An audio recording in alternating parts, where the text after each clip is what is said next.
اعوذ باللہ من الشیطان الرجیم بسم اللہ الرحمن الرحیم۔ معزز خواتین و حضرات، عزیز طلبہ و طالبات، ڈیلی قرآن کلاس میں آپ سب کو خوش آمدید۔ امید کرتا ہوں کہ آپ سب خیر و عافیت کے ساتھ ہوں گے۔ آج کا ہمارا سبق سورۃ البقرہ تیسرا پارہ آیت نمبر 270۔ پہلے لفظی ترجمہ سماعت فرمائیں۔ وما، اور جو،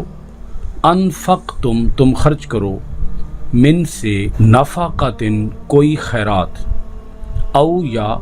نظر تم نظر مانو، فإن، پس بے شک، اللہ یعلمہ، اسے جانتا ہے، وما، اور نہیں، للظالمین، ظالموں کے لیے، من، کوئی، انصار، مددگار۔ سورۃ البقرہ کی اس آیت مبارکہ کے اندر اللہ رب العالمین نے ہر قسم کے خرچ کو اور ہر قسم کی نظر کو بیان کر کے ارشاد فرمایا ہے کہ اللہ اسے جانتا ہے۔ وما انفقتم من نفقۃ، اور تم جو بھی خرچ کرتے ہو، او نذرتم من نذر، یا تم کوئی بھی نظر مانتے ہو، فإن اللہ یعلمہ، تو اللہ اسے جانتا ہے۔ اللہ سے کچھ بھی مخفی نہیں ہے اور اوجھل نہیں ہے۔ جیسا کہ آپ لوگ جانتے ہیں کہ پچھلی آیات مبارکہ کے اندر جو ہم بیان کر آئے ہیں، بڑی تفصیل کے ساتھ اللہ رب العالمین نے انفاق کے مضمون کو بیان فرمایا ہے۔ راہ خدا میں خرچ کرنے کے آداب بتائے، طریقے بتائے، سلیقے بتائے، اور اللہ پاک نے بتایا کہ تم اپنے صدقہ کو کس طرح سے آخرت کے لیے محفوظ بنا سکتے ہو کہ تمہیں آخرت کے دن اس کا اجر عطا کیا جائے۔ یہاں اللہ رب العالمین فرماتا ہے کہ تم جو کچھ خرچ کرو، تم جہاں کہیں خرچ کرو، اللہ سے وہ اوجھل نہیں ہے۔ وہ نفلی صدقہ ہو، وہ واجبی صدقہ ہو، وہ فرضی صدقہ ہو، وہ زکوٰۃ ہو، وہ عشر ہو، وہ ویسے اللہ کی راہ میں خیرات کرنا ہو، وہ تھوڑا ہو، وہ زیادہ ہو، وہ خلوص نیت کے ساتھ ہو، وہ ریا کے ساتھ ہو، تو تم جس طرح بھی اللہ کی راہ میں خرچ کرو گے، اللہ اسے جانتا ہے۔ یہاں اللہ پاک نے ایک اور انفاق کا طریقہ بھی بیان فرما دیا۔ وہ طریقہ یہ ہے، نظر مان کر اللہ کی راہ میں کچھ خرچ کرنا، او نظر تم من نظر، نظر مان کر اللہ کی راہ میں کچھ خرچ کرنا۔ اب یہ نظر ماننا کیا ہے؟ ہمارے معاشرے کے اندر اس نظر کو منت بھی کہتے ہیں، منت ماننا۔ تو اس کے اندر اللہ پاک نے منت ماننے کے متعلق بھی ارشاد فرما دیا کہ اگر تم منت مان کر اللہ کی راہ میں کچھ خرچ کرو، اللہ اسے بھی جانتا ہے۔ نظر کی تعریف کیا ہے؟ ہر اس عبادت کو نظر یا منت کہتے ہیں جو عبادت انسان اپنے اوپر خود لازم کرے، یعنی اللہ اور اس کے رسول کی طرف سے اس پر وہ واجب یا فرض نہیں کی گئی، وہ عبادت اس نے خود اپنی مرضی سے، اپنی چاہت سے اپنے اوپر لازم کر لی ہے کہ میں یہ کروں گا۔ تو جب اس نے وہ عبادت، وہ کوئی بھی عبادت کی شکل ہو سکتی ہے، تو اگر اس نے اپنے اوپر خود ایک عبادت کو لازم کر لیا ہے، اب اگر وہ اس عبادت کو بجا نہیں لائے گا، ادا نہیں کرے گا، تو وہ اللہ تعالیٰ کے ہاں گناہگار ہوگا، کیونکہ اس نے خود اقرار کیا، وعدہ کیا کہ میں اس عبادت کو ادا کروں گا۔ مثال کے طور پر اس نے کہا کہ میں 3 روزے رکھوں گا، 1 روزہ رکھوں گا، 10 روزے رکھوں گا، یہ نفلی روزوں کی بات ہے۔ یہاں پہلے ایک اور بات بھی واضح کر دوں، اور وہ یہ ہے کہ نظر جب مانی جاتی ہے تو وہ نوافل میں سے مانی جا سکتی ہے، ایسی عبادات جو کہ اللہ اور اس کے رسول کی طرف سے ہمارے اوپر آلریڈی پہلے سے ہی لازم ہیں، فرض ہیں، ایسی عبادات کی ہم نظر نہیں مان سکتے۔ مثال کے طور پر کوئی شخص کہے کہ میں 5 وقت نماز پڑھنے کی منت مانتا ہوں یا مانتی ہوں، یا میں ماہ رمضان کے روزے رکھنے کی منت مانتی ہوں یا مانتا ہوں، یا اسی طرح سے میں زکوٰۃ دینے کی منت مانتی ہوں یا مانتا ہوں۔ تو زکوٰۃ دینا تو انسان کے اوپر ویسے ہی فرض ہے، اگر وہ صاحب نصاب ہے تو اس کے اوپر زکوٰۃ دینا تو فرض ہے، روزے رمضان کے روزے اس کے اوپر فرض ہیں، 5 وقت کی جو فرض نمازیں ہیں وہ اس کے اوپر آلریڈی فرض ہیں۔ تو وہ منت جب کوئی مانتا ہے تو وہ کسی ایسی عبادت کی منت مانے جو کہ اس کے اوپر فرض نہ ہو، لازم نہ ہو۔ جب کوئی شخص منت مانتا ہے، یہ بات بھی انتہائی قابل توجہ ہے، جب کوئی شخص منت مانتا ہے تو وہ منت خالصتاً اللہ کے لیے ہونی چاہیے، نظر عبادت ہے، نظر صرف اور صرف اللہ کے لیے ہی ہو سکتی ہے، کیونکہ نظر ہم اگر کسی انسان کے لیے مانیں گے تو ہم اللہ کے سوا کسی اور کی تو عبادت کر نہیں سکتے۔ نظر عبادت ہے، اور عبادت صرف کس کے لیے ہے؟ اللہ کے لیے ہے۔ لہذا کبھی بھی ایسی نظر نہیں ماننی چاہیے جس کے اندر انسان یہ نیت کرے کہ میں یہ کسی شخص کے لیے نظر مان رہا ہوں۔ ایک چیز ہے نذرانہ، نذرانہ کا مطلب تحفہ بھی ہو سکتا ہے۔ تو اگر ہم نظر نہیں مان رہے، ہم لفظ نذرانہ بول رہے ہیں، تو نذرانہ کسی بھی انسان کے لیے ہو سکتا ہے۔ جیسے تحفہ ہم کسی شخص کو دیتے ہیں، ایسے نذرانہ ہم کسی بھی شخص کو دے سکتے ہیں۔ نظر جو ہے یہ خاص اللہ تعالیٰ کے لیے ہے۔ اس میں ایک اور پہلو ہے، اور وہ یہ ہے کہ کوئی شخص نظر مانتا ہے، وہ تو جیسا کہ میں نے عرض کر دیا وہ اللہ کے لیے ہی ہو سکتی ہے، لیکن کسی جگہ کو خاص کیا جا سکتا ہے، کسی مقام کو، کسی اللہ کے ولی کے آستانے کو۔ مثال کے طور پر کسی نے نظر مانی اور اس نے کہا کہ میں دیگ پکاؤں گا اور جا کر اور پکی ہوئی دیگ میں فلاں ولی کے آستانے پر تقسیم کروں گا۔ تو جب اس نے مقام کو مختص کر دیا کہ فلاں ولی کے آستانے پر جا کر میں یہ بانٹوں گا، تو اس کے ذمے اب یہ بھی لازم ہو گیا کہ اس نے دیگ ہی پکانی ہے، چاول ہی پکانے ہیں، یعنی اس نے جیسے نظر مانی تھی اس کو ایسے ہی پورا کرنا لازم ہوگا۔ بعد میں وہ اس میں ترمیم نہیں کر سکتا۔ نظر کی ایک صورت یہ ہے کہ وہ اپنے اوپر کوئی مختص نہیں کرتا، مثلا وہ کہتا ہے کہ میں کچھ بھی اللہ کی راہ میں صدقہ کر دوں گا۔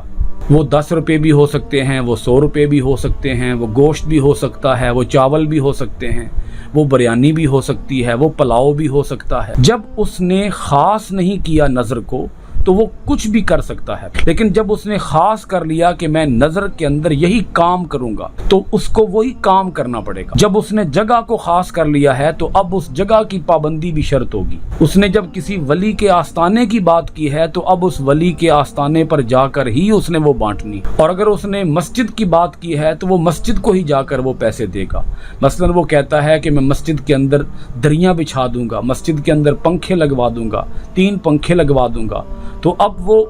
اگر اس نے مسجد مختص نہیں کی تو وہ کسی بھی مسجد میں لگوا سکتا ہے، لیکن اگر اس نے مسجد مختص کر دی ہے تو اب اسی مسجد کے اندر وہ لگوائے گا جا کر۔ اب یہاں ایک اور پہلو سماعت فرمائیں، اور وہ یہ ہے کہ جب کوئی شخص نظر مان لیتا ہے کوئی بھی کچھ بانٹنے کی، کچھ تقسیم کرنے کی، تو ایسی صورت میں نظر چونکہ عبادت ہے اور نظر واجب ہے، نظر کی ادائیگی واجب ہے،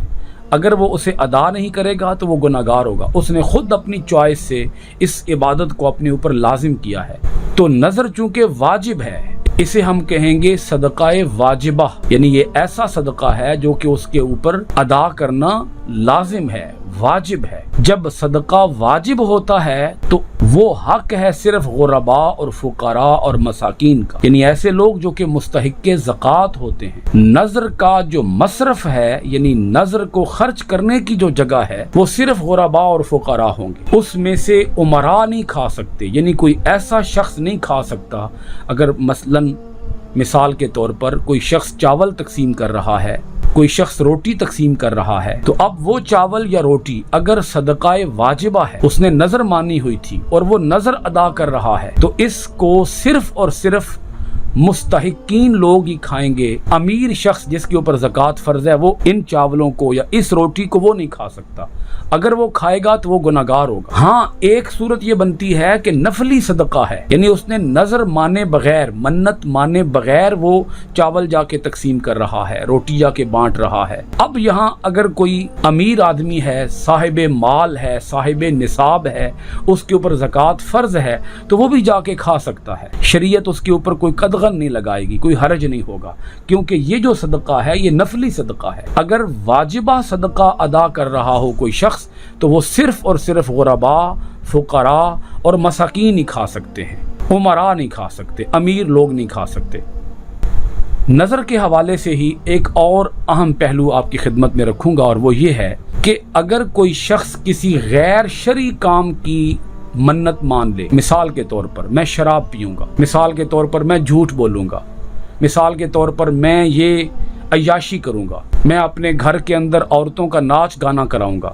تو اب یہ سارے کام گناہ کے کام ہیں، تو اگر کوئی گناہ کے کام کی نظر مان لے تو ہر صورت میں وہ اسے ادا نہ کرے، کیونکہ اگر وہ اسے ادا کرے گا تو وہ گناہگار ہی ہوگا۔ کوئی شخص کسی گناہ کے کام کو یہ کہہ کر جواز کا راستہ نہیں نکال سکتا کہ چونکہ میں منت مان بیٹھا ہوں، چونکہ میں نے نظر مان لی ہے اس لیے میں یہ گناہ کا کام کروں گا، اگر نہیں کروں گا تو گناہگار ہوں گا۔ نہیں، وہ اگر گناہ کا کام کرے گا تو گناہگار ہوگا۔ وہ ایسی نظر لغو ہوگی، فضول ہوگی، رائے گاں ہوگی، اس نظر کی کوئی حیثیت ہی نہیں ہوگی۔ بھلا یہ کیسے ممکن ہے کہ کوئی آدمی کسی گناہ کے کام کی منت مان لے؟ نظر کے حوالے سے آخری انتہائی اہم پہلو میں آپ کی خدمت میں رکھنے لگا ہوں، اور وہ یہ ہے، جب بھی نظر مانی جائے تو نظر کا جو بہترین طریقہ ہے، جو افضل ترین طریقہ ہے، وہ یہ ہے کہ آدمی یہ نہ کہے کہ میرا یہ کام پورا ہو جائے گا تو میں یہ عبادت کروں گا، تو میں روزے رکھوں گا، تو میں نفل پڑھوں گا، تو میں اتنے پیسے راہ خدا میں بانٹوں گا۔ نہیں، ایسا نہ کرے وہ، اگرچہ ایسا کرنا بھی جائز ہے، درست ہے، اس کی ممانعت نہیں ہے، یعنی یہ میرا یہ کام پورا ہو جائے تو میں 1 روزہ رکھوں گا، تو میں 10 نفل پڑھوں گا، درست ہے، جائز ہے، اس کو ہم حرام نہیں کہہ سکتے، اس کی ممانعت اسلام کے اندر نہیں ہے۔ لیکن افضل طریقہ یہ ہوگا، افضل لفظ میں استعمال کر رہا ہوں، اس پر غور کیجئے گا آپ، افضل طریقہ یہ ہوگا، اگر کسی نے اللہ کے حضور دعا کرنی ہے تو وہ اللہ کے حضور یہ نہ کہے کہ اے باری تعالیٰ تو میری یہ دعا پوری کر تو میں یہ نیک کام کروں گا، نہیں، وہ یہ نہ کرے، بلکہ اس کی بجائے وہ دعا کا انداز یہ اپنائے کہ وہ عبادت جو اس نے اپنا کام پورا ہونے کے بعد کرنی ہے وہ عبادت پہلے کر دے۔ مثلا اس نے روزے رکھنے ہیں، وہ روزے پہلے رکھ لے، اس نے 2 نفل پڑھنے ہیں، وہ 2 نفل پہلے پڑھ لے، اس نے غرباء فقراء میں کچھ بانٹنا ہے وہ پہلے بانٹ دے، اور وہ نیک کام کر کے پھر اللہ تعالیٰ کے حضور یہ دعا کرے، اے باری تعالیٰ اس نیک کام کے ذریعے سے تو میری یہ دعا پوری کر لے۔ یہ افضل انداز ہے، یہ افضل طریقہ ہے،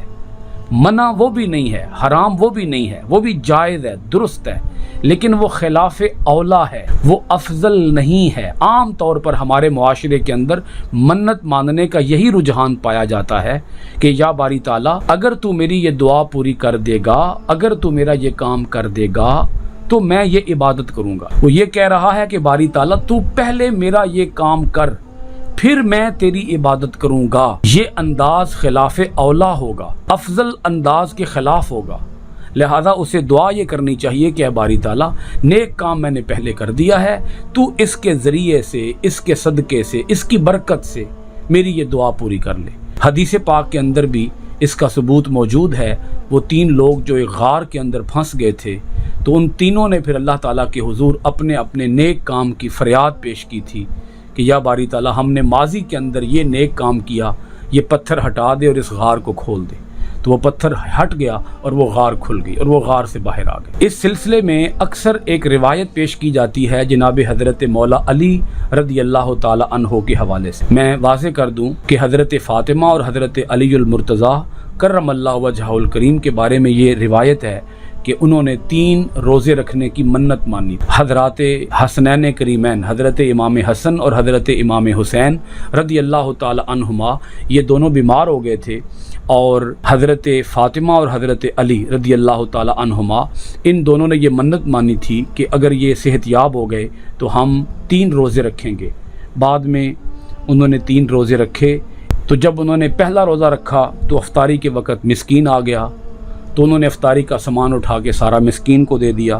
دوسرا روزہ رکھا تو افطاری کے وقت یتیم آ گیا، تو انہوں نے سارا کھانا اٹھا کر یتیم کو دے دیا۔ تیسرا روزہ رکھا تو افطاری کے وقت ایک قیدی آ گیا، تو انہوں نے سارا افطاری کا سامان اٹھا کر قیدی کو دے دیا۔ یہ جو روایت ہے یہ روایت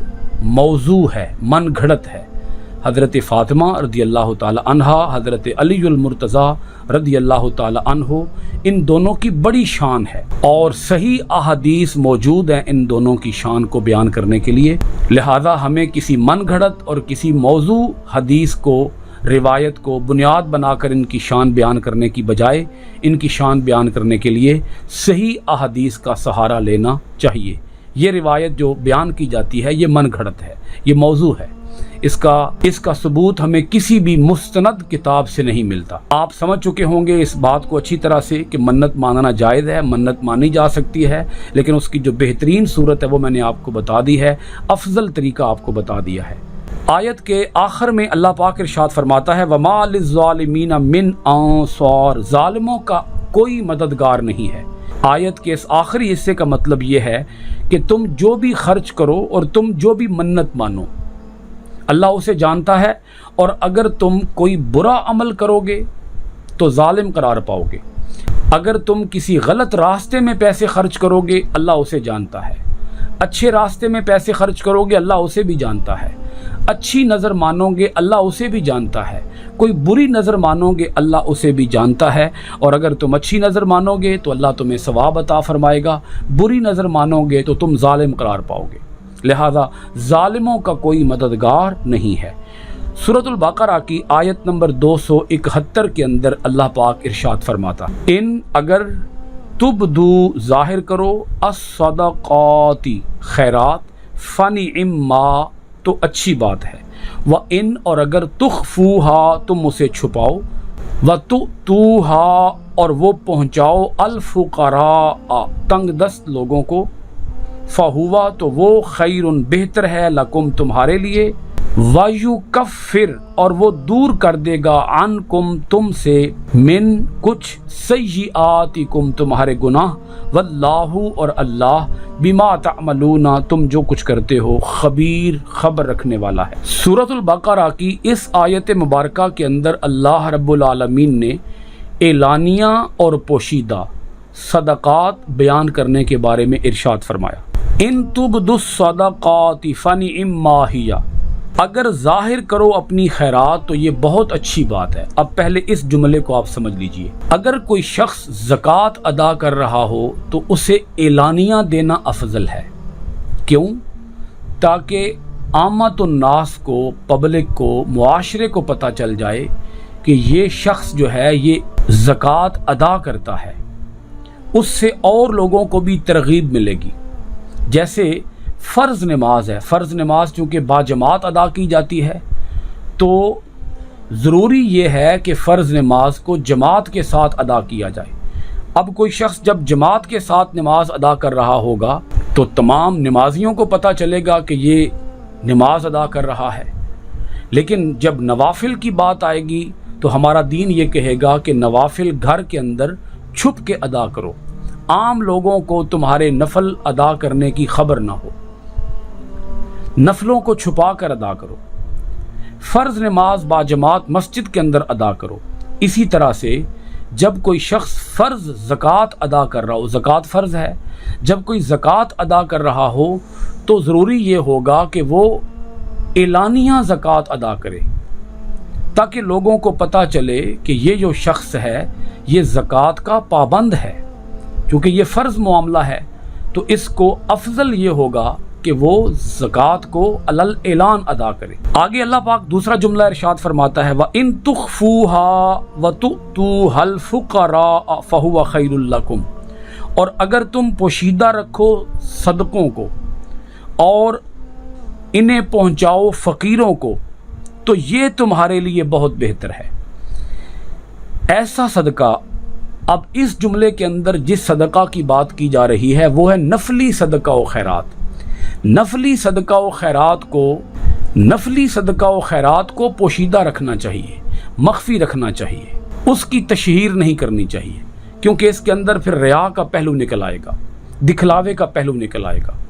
زکوٰۃ تو فرض ہے، زکوٰۃ کی ادائیگی کے اندر دکھلاوے کا اندیشہ نہیں ہے کیونکہ وہ تو ہے ہی فرض، لیکن جب کوئی نفلی صدقہ ادا کر رہا ہوتا ہے تو اس کے اندر ریا کا اندیشہ موجود ہے، وہ تو ہے ہی نفلی، لہذا نفلی صدقات و خیرات کو مخفی رکھنا چاہیے اور فرضی صدقہ کو علل اعلان ادا کرنا چاہیے، اعلانیہ ادا کرنا چاہیے۔ یہاں پر ایک ضروری بات عرض کر دوں کہ اگر ہم کسی بھی صدقہ کو اعلانیہ یا پوشیدہ ادا کرتے ہیں اور ہم ڈیسائیڈ کرنا چاہتے ہیں کہ ہم اس کو اعلانیہ ادا کریں یا ہم اس کو پوشیدہ ادا کریں، تو آپ دو پہلو ذہن نشین کر لیں۔ ایک پہلو یہ ہے کہ جب کوئی اہم مہم پیش آ جائے، کوئی عظیم کام پیش آ جائے، اور اس عظیم کام کے لیے مجمع عام سے، اجتماع عام سے سوال کیا جا رہا ہو، ان سے ڈیمانڈ کی جا رہی ہو، ان سے مانگا جا رہا ہو، صدقہ ادا کرتے وقت اعلانیہ ادا کرنا چاہیے، اس کی تشہیر کرنی چاہیے۔ یعنی بھرے مجمع کے اندر اگر کوئی شخص اٹھ کر کھڑے ہو کر اعلان کرتا ہے ایک بھاری رقم کا، تو اس سے عام لوگوں کو ترغیب ملے گی، ان کو شوق ملے گا، ان کے اندر انسپائریشن آئے گی، ان کے اندر جذبہ پیدا ہوگا راہ خدا میں خرچ کرنے کا۔ لہٰذا جب کوئی اعلان کیا جا رہا ہو چندے کا،